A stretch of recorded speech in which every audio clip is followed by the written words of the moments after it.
Okay, welcome to episode 2 of Food for Thought with Jaleel Vester. So we've got some cool things to think about this week. It's been a great week, been a fresh week. I hope it's been a great week for you. So hopefully you've got something to eat. You can sit down and just join me for some food. I'm at a nice dining establishment called Red Robin today. Yum! Hope you hit me. Here, let's try it together. Red Robin. Good job. All right, so here we are, just getting these fries. Got the fries, bottomless fries with the campfire sauce. It's pretty good, man. Really good.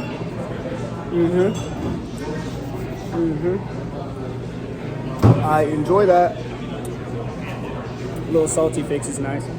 I did opt for the garlic broccoli though, as a side to my Burn and Love burger.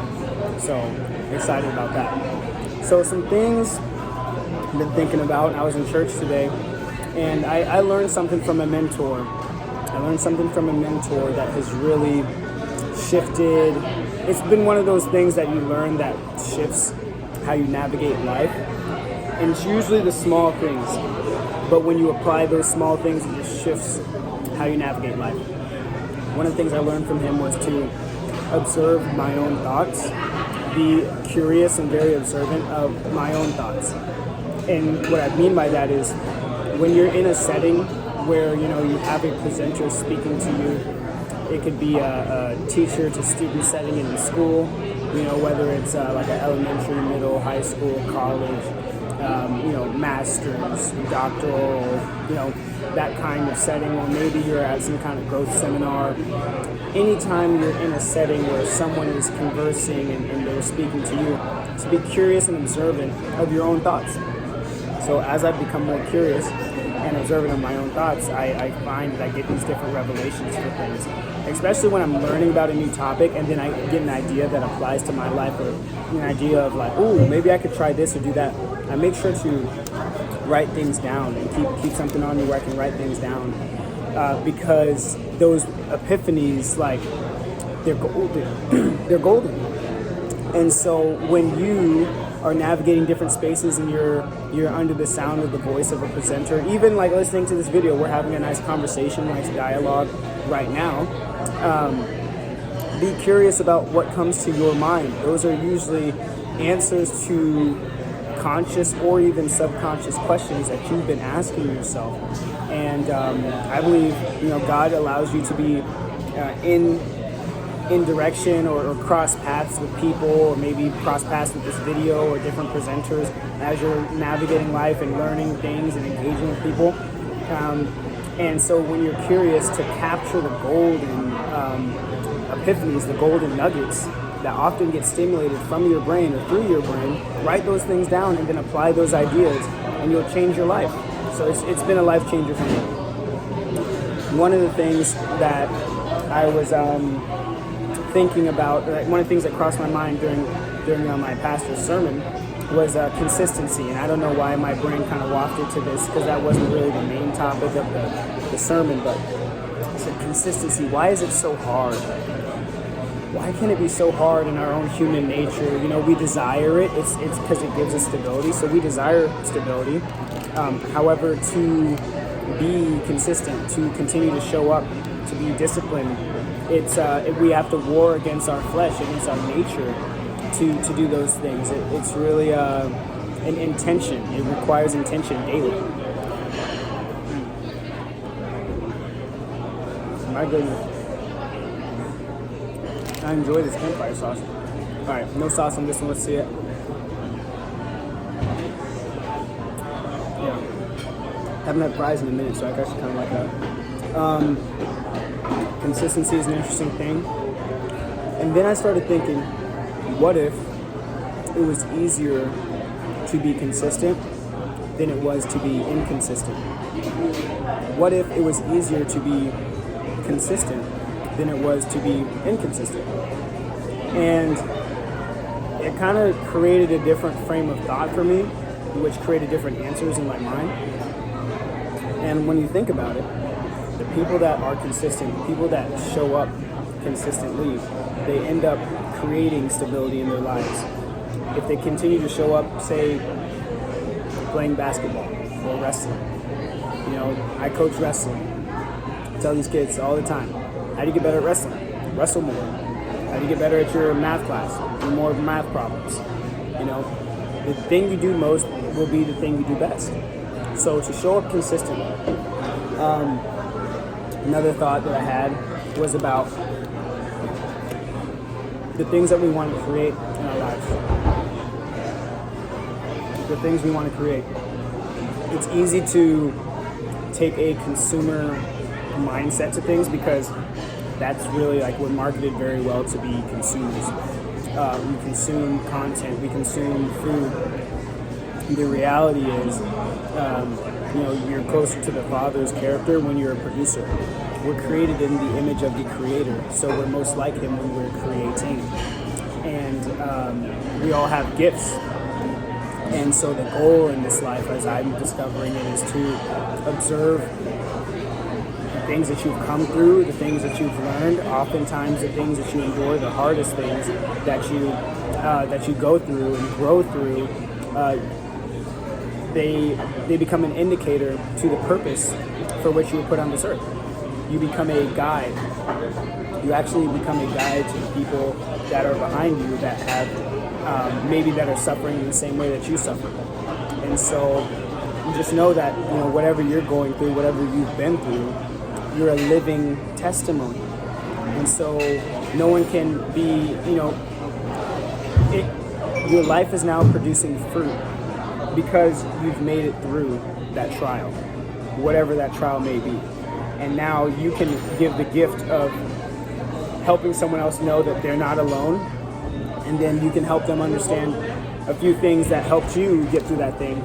And that will help them make it a little bit easier. And that's really, I find, the most fulfillment in making things a little bit easier for other people. So, yeah. So good.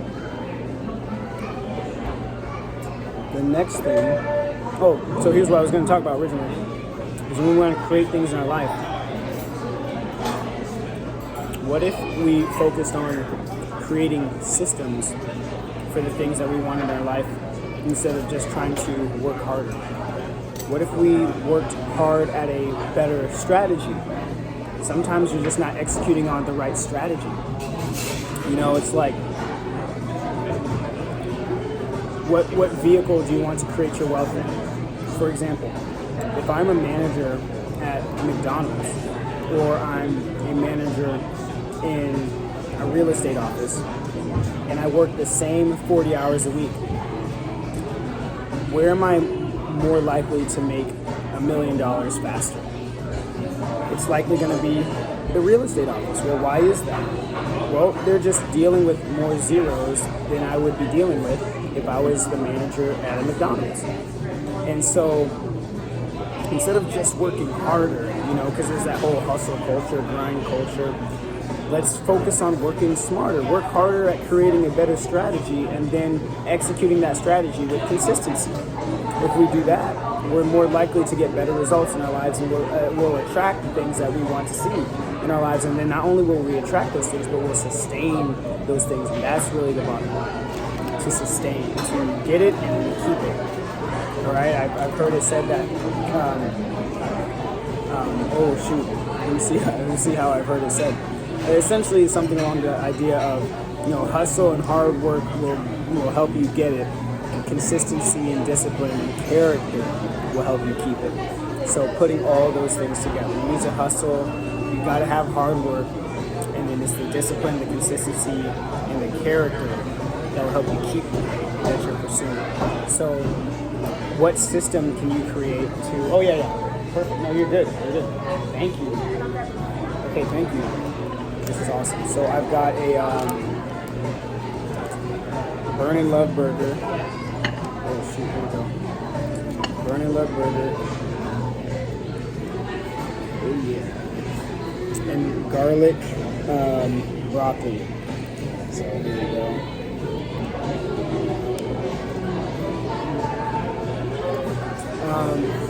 Thank you so much.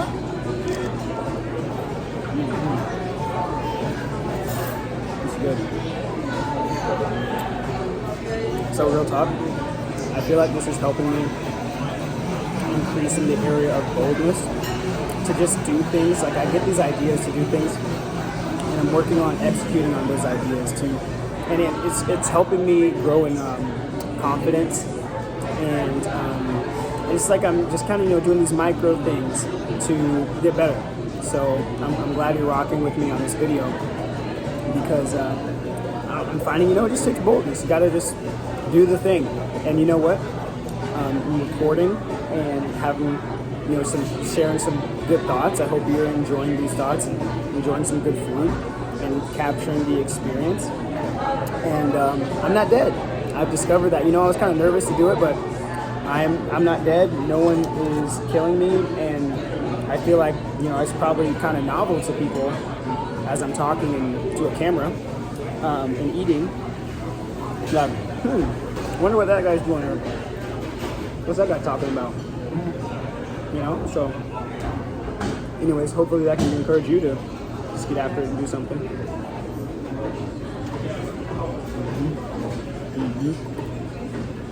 Let's try this broccoli.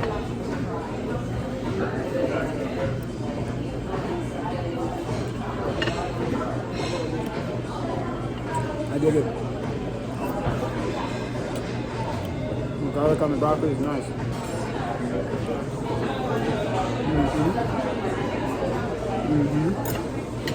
Very good. So, creating systems for success. I'm working on something right now where I've discovered, I've been in real estate, working in the real estate industry for about 7 years now.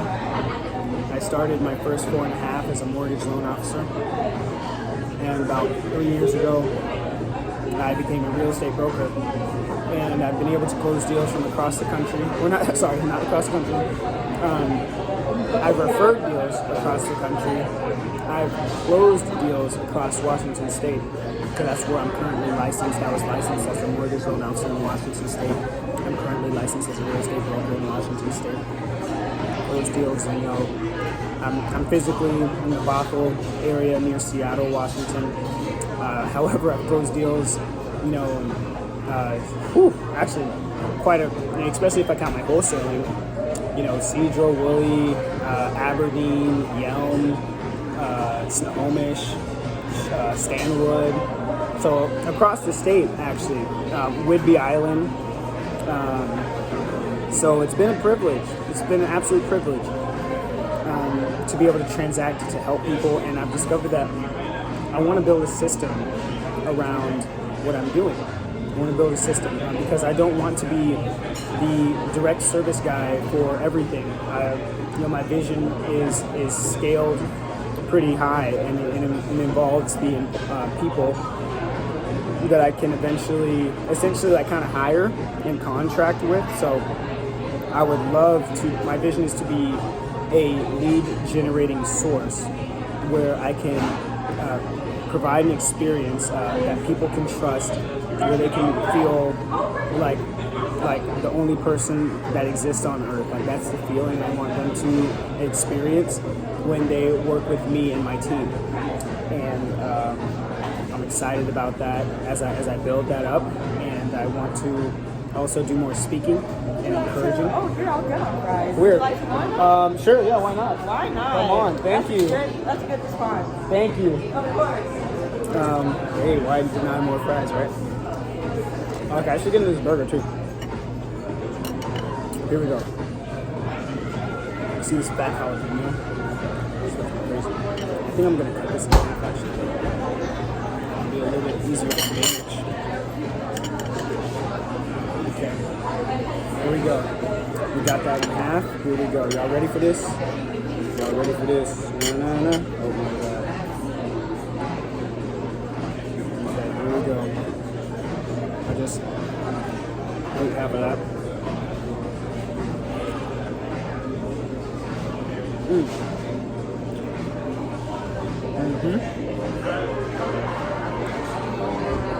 Now we know I need it. Oh, here we go. Napkin.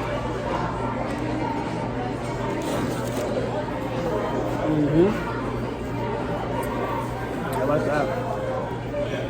I like that. Okay, so creating systems for success.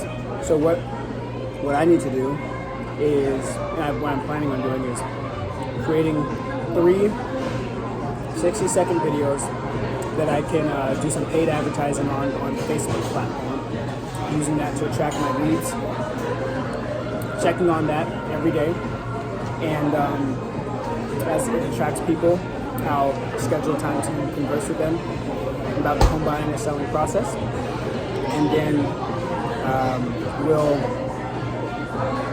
stay with them until they're ready, refer them to the right sources to help close the gap on wherever they are and where they want to be, and then help them transact. And eventually I'm going to do that. I'm going to get really good at that process, dial it in, catalog it, and then start bringing in other agents that fit the brand of the feeling that we want to deliver, and we'll do the thing. So that will be a layer of business, and then there'll be other layers of speaking engagements and things like that, and coaching and things like that. So systems and strategy. Systems and strategy. Work harder at creating a strategy that's going to work for you. Okay, that's something that I've been thinking of for me. I'm going to put energy into it, and this is version 1.0 in my mind, but I'm going to persist until I can find the thing. I have the idea, now it's just about finding a way to execute and create, turn that vision into a reality. And that's what you can do for yourself. Think about, all right, what are some of the things that I can do in my life right now to get closer to where I want to go? You might start with just writing ideas down on what you want to do, okay? So, creating systems for success. Last thing I think I'll talk about before I conclude this episode of Food for Thought is relationships. What makes relationships successful? And I've experienced multiple different types of relationships. You have friendly relationships, parental relationships, relationships with your siblings, relationships with acquaintances, so not people that aren't quite friends like inner circle, but they're people that you associate with on a regular basis. Knowing the difference is key. Romantic relationships, dating, marriage, experience dating and marriage, and I would say love. Love makes the difference in relationships. Love and humility. And humility being defined as an absence of ego. Humility being defined as the feeling of thinking of other people as someone just as significant than you, or as you, just as significant as you. Their concerns are just as important as yours. Their thoughts and their feelings are just as important as yours, and to lean towards catering to them before yourself. So to not put self first as in selfish ambition, but to truly think of the other person in a way where you want to serve them, you want to cater to their needs. And there's a balance in there, because boundaries are necessary and important and required in all forms of these relationships. However, I've never seen a successful relationship built on the bed of pride. Anytime ego and arrogance and pride is involved, that relationship will die. It's only a matter of time. It's the interesting thing, because pride puts me first all the time, every time. Pride doesn't consider the other person. Pride doesn't think of the other person as significant. It thinks of yourself as better or greater. Pride, it goes before destruction. So humility puts other people first. Humility loves others. Humility creates a safe space for people. And in all forms of relationships, I've just found that when you lead with love, you live into humility, which is not to say that you're insignificant in any way at all. To to lean in with humility is to say that I am a valuable human being, and I am choosing to believe that other people are just as valuable and unique and made in the image of God as me, and I want to love on them and cater to their needs as well. You know, what's interesting is the more your heart is postured towards catering to the needs of other people and putting their needs first and serving people within the right and healthy boundaries, it creates room and it creates space for them to want to do the same for you. And so and maybe pride says, oh, well, if I put other people first, then who's going to take care of me? God will. God will. You can only love at this kind of level. You can only express this type of level of love when you have a firm foundation in God. When you have a relationship with God, with Jesus, it's from that relationship that you can love and live into that level of love and humility into other relationships. That's an uncommon way to be. It's an uncommon way to be, and ultimately it comes back to trusting that Jesus has got you, and He's going to love you and protect you and provide for you. And from that cup, you can pour into others. So we've talked about consistency. We've talked about strategy. We've talked about relationship success. I'm excited to dig into the rest of this burger, so I'm about to end this video. If this was helpful, if this was encouraging, engaging to you, if there's something else, some other topics that you would like to hear me think about and discuss as you get your lunch or your dinner or your breakfast together, whatever your food is, let me know in the comments. If this was helpful, please share it with a friend. Be a person of value that shares value if you found this valuable. And if you have any ideas to help me make this more valuable as I build and grow and lean into and live into creating this type of content that can help people move the needle forward in their lives, please let me know. I'm always looking to get better. On this left shoulder, I've got the cross and Kaizen tattooed on this left shoulder. Kaizen is Japanese for continual improvement, so I'm always looking to continually improve. So I want to leave you with this. A lot of people in this life have said, fake it till you make it. I abolish that right now. Jaleel says, be who you want to see until you see who you want to be. All right? Be who you want to see until you see who you want to be. All right? I am being a conversationalist, a communicator to you, and my goal is to just continue to spread this love, spread joy, peace, all the virtues that God has put into me. I want to spread it to you, and hope that you can spread it to others. And I want to be who I want to see too. So remember, be who you want to see until you see who you want to be. God bless you, and I look forward to hanging out with you and eating with you, possibly in the next video. All right, later.